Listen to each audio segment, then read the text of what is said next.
Number 20 on chapter 13 reads, given that the period of the moon's orbit around the Earth is 27.32 days, and the nearly constant distance between the center of the Earth and the center of the moon is 3.84 times 10 to the 8th meters, use equation 13.8 to calculate the mass of the Earth.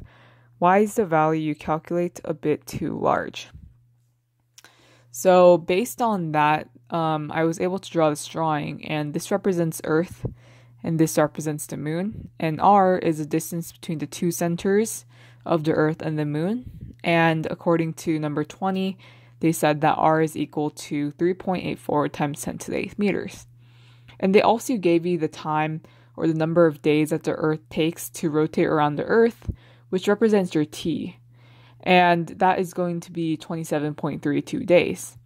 And you want to do this in standard units to make sure that the units cancel out correctly when you're solving the equation. So you want to convert this into seconds. So after you convert this into seconds, it's just from 1 day to 24 hours, 1 hour has 60 minutes, 1 minute is 60 seconds.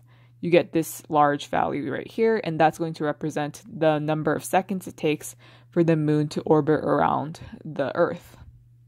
And because you have the r value and you have the t value and you want to find the mass, the equation that fits is going to be Kepler's third law, which states that t squared is equal to 4 pi squared r cubed over gm.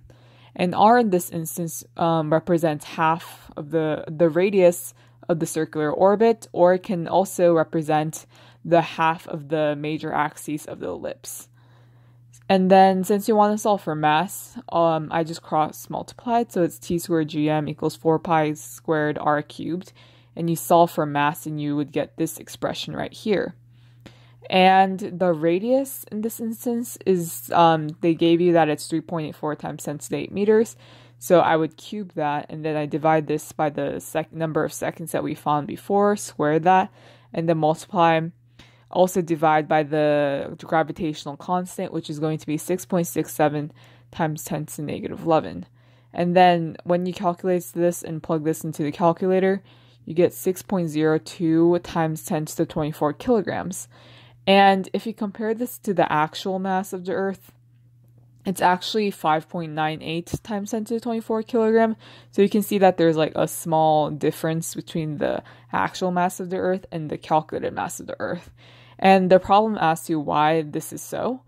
And it's because when the moon exerts a gravitational force on Earth, as with any type of planet or object, so the gravitational force that the moon exerts on the Earth is going to cause the Earth to be affected by it, and as a result it wobbles as a result of the gravitational force by the Earth. So obviously if the Earth is kind of moving, that affects the radius between the two centers, and that's what kind of accounts for the difference in the mass, because if this value is different, then it also result in a different mass.